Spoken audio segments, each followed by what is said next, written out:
What up, guys? Joachim here of Joachim the Convert, and I just wanted to share a couple ideas about the Greek Septuagint, the Hebrew Bible from the Masoretic text, and how that's applicable and why that's relevant for us as believers today, as either Orthodox Christians or Jews in either direction or any way, and why those texts would be relevant in either direction. So I guess the best way probably to do that is to just begin by addressing arguments that come from one side or the other. So some of those arguments would be like the Masoretic text was defiled or it was altered in some way. And I'm going to make a case for why I don't think that's true at all. Some of the texts would be, and it goes the other direction. Like Jews would say, like maybe the Septuagint was altered to fit Christian doctrine. I don't think that's true either. And I'll talk about both of those. Probably, at least for this video, maybe it's better to address only that. But I would also like to talk about the topic of why the New Testament was written in Greek and why that was probably better and why most of the quotes from the New Testament come in Greek. So if I cover all that in this video, it might be kind of long, so I might cut it into two. But first, probably start with the last argument there. Why was the New Testament shared in Greek? Well, one, Greek was the language of the Roman Empire. So a Jew living in Israel, the land of Israel near Jerusalem, spoke Greek. They might use Aramaic on a daily basis. They might use Hebrew for religious purposes. Definitely near the temple, Hebrew was probably the daily spoken language for all people, with Aramaic and Greek being spoken less frequently. But the further you get away from Jerusalem, the less Hebrew that you get. So you're probably in those surrounding areas, like the Judean hillside, you probably heard Aramaic spoken more frequently. And then the further away you get from that, maybe you speak less Aramaic or Hebrew, and Greek or Latin becomes a more significantly known language. So Greek was the Koine. That's why it's called Koine Greek. Koine or Kini means common. So it's the common tongue of the people. It's the common language. So a Jew living in Jerusalem spoke Greek. May not be their primary language, but they definitely spoke it. A Roman who lives near Rome, they spoke Greek as well. Someone living anywhere in between, somebody living out in Egypt, they spoke Greek. Jewish philosophers from the 1st, 2nd, and 3rd centuries wrote primarily in Greek and didn't seem to actually interact at all in Hebrew. So Greek was the predominant language. So when Jesus tells the disciples to go out and preach to, not only to the Jews, but also to the Gentiles, in a way, they don't initially follow that commandment very well because they all remain in Jerusalem. And very little writing is done during this period. So in the first decades after the resurrection, the crucifixion and resurrection of Jesus, the disciples mostly remain in Jerusalem and actually don't follow that commandment, but they do begin to build communities, and we read about those in the book of Acts. And so Paul is this Jewish he's not really a convert. They don't view themselves as a convert. He remains in the temple. He continues to go to the temple for religious services during feast days, Jewish feast days. He continues to go back to the temple. So I don't know that convert would be a legitimate or a accurate way to describe Paul, but he's definitely this believer in Jesus. And he begins to go out and preach Jesus among the Gentiles.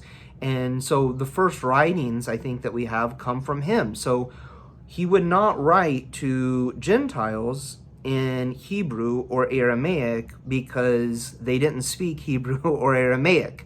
Just the same way that somebody speaking, maybe they're a rabbi, maybe they're Jewish, and they're speaking to Americans in the synagogue today. They might do the Torah reading and the liturgy, which all Jews everywhere do in Hebrew, but when they get to their sermon or their homily or whatever you want to call it, it's going to be in English if it's in an English-speaking area. So I live in Ohio. The rabbis here all speak primarily in English. They interact in English. If they needed to have conversations in Hebrew, they might be able to do that. They might not. That's, it depends on the rabbi, but definitely they will speak English. So English today is our Kini tongue, our Koine tongue, our common tongue. That's what we speak in America. In the Roman Empire, they spoke Greek. So why was the New Testament spread in Greek? Why was the teachings of the church spread in Greek as opposed to Aramaic or Hebrew like had previously been done throughout the Torah, the prophets, and the writings? Because it was the common language. It was what Gentiles spoke, and they were spreading the message of God to the Gentiles so that Gentiles would turn to God. And that's why it's done that. So, and that also plays into why the Septuagint became the primary Bible. Why does Jesus often quote from the Septuagint? We don't know that he quoted from the Septuagint. He quoted from the Bible, from the scriptures. And when the when the gospel writers go to write down what Jesus said, they articulated it in the language of the people. So Jesus may have been speaking Aramaic, but when they go to write it down, what he said, and they go to record this, they copy the scripture that he's quoting from the Greek Bible, because that just made the most sense. If I were going to share something in Hebrew that I had read in an English Bible, I wouldn't translate the English Bible back into Hebrew myself. I would just copy and quote directly from the Hebrew Bible in Hebrew. Well, they're doing the opposite of that. They're quoting from Aramaic or Hebrew, and they're quoting the words of Jesus when he spoke to a Jewish audience in Israel to Gentile believers. So what do they quote in? They quote in Greek. And there's already a Greek Bible written, the Septuagint. So why would they take any other text to translate that? It's already translated. They already had it done. So when people say like, well, the disciples and Jesus, they all quoted from the Septuagint, they didn't quote from anything. They were just reciting the scripture.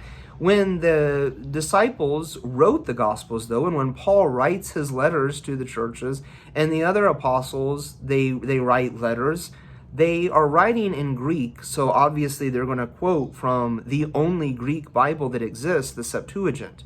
So there is really no case that the disciples spoke, that there was this preference for the Septuagint over the Hebrew Bible.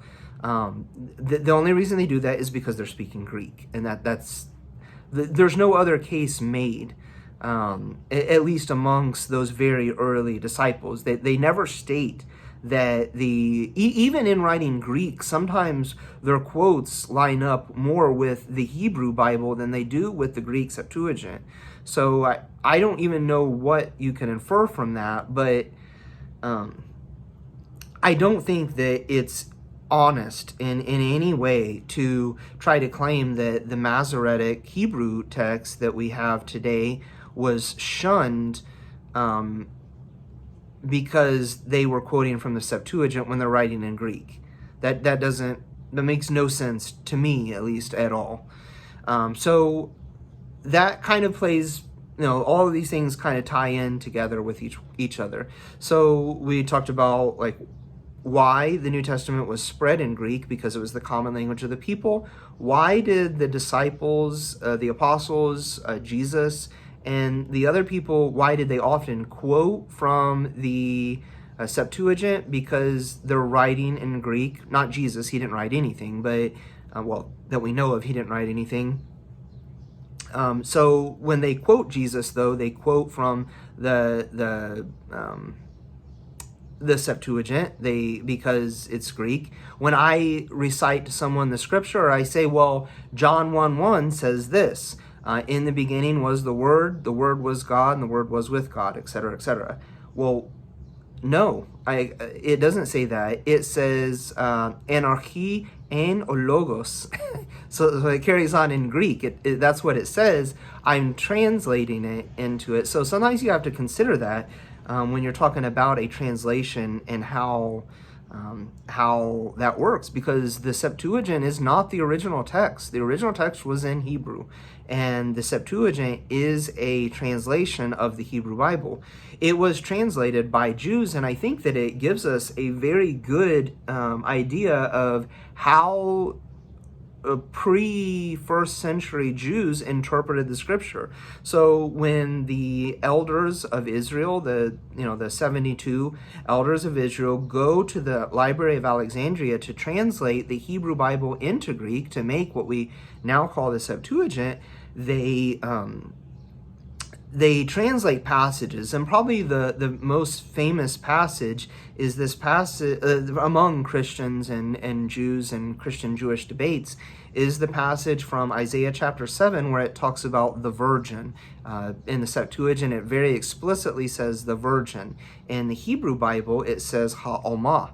And I've seen people, like especially Greek Orthodox priests, make this argument that the Jews had perverted the scripture, that they changed this word to hide the virgin. I don't think any of that's true. And I really don't think it's true, because the Masoretic text that says ha'almah, when compared to the Dead Sea Scrolls, which were about the same time as Jesus or before, when they found those in the caves, the Masoretic text matches up. Most, they don't have a complete list, so sometimes they'll look back to the earliest codexes, and that would be like a full manuscript of what now is the canon of Scripture. But even going back much further than that, there's these small fragments. So the Dead Sea Scroll has an entire scroll of Isaiah in it, and it says ha'almah. So like it or not, that was accurate. That seems to have been consistent from before the first century in the time of Jesus all the way until the Masoretes write down or keep the oldest text that we now have today. So that's one for the Masoretes. They, like it or not, they seem to have copied very well the Hebrew Bible and kept the traditions of the Torah, the prophets, and the writings, the Tanakh, Torah, Nevi'im, Ketuvim. So, that's definitely one up for the Masoretes as far as that argument goes. But then there's also many other fragments that, when compared to the current Hebrew Bible, are almost identical. I mean, there's very, very few exceptions, and the exceptions that exist are very minor, like maybe like a spelling variation or something like that. Nothing that you would probably look at and change dramatically in any way your theological stance on anything. So very uninteresting as far as the theological implications of any discrepancies that exist between the pre-first century writings that we have from finding the Dead Sea Scrolls and the current Masoretic oldest text that we have from the Hebrew Bible. So I think the Hebrew Bible ultimately. So then why did the elders, would I say that the Septuagint's wrong? No, I think that they both are correct. I think that when you get into some of these translation issues, and one of the priests, the fathers in our diocese, actually is a textual, he teaches Hebrew Bible, Greek, he teaches Orthodox Christianity and the Orthodox tradition. He teaches all of these things, and he's an expert in the Dead Sea Scrolls. So he would be an excellent person to speak with about this. But and maybe it would be great if I could have him on to speak about this here one time. But when you get into trying to look at some of these translation matters, like how would you translate this word in a way that culturally appropriates this to Greeks? So in the couple centuries prior to the time of Jesus, when the Septuagint was written, the elders of Israel who wrote in Hebrew had to translate this text into Greek, and they had to consider cultural aspects of how things would be viewed or how things would be interpreted by Greeks who might be reading it.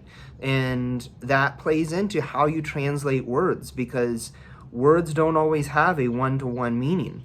Or like, so ha'omah in ancient Greek or ancient times in ancient Israel, I'm not saying that it meant virgin, but it might have been, it means young woman. So specifically, I think it probably had to do with being a young unmarried woman.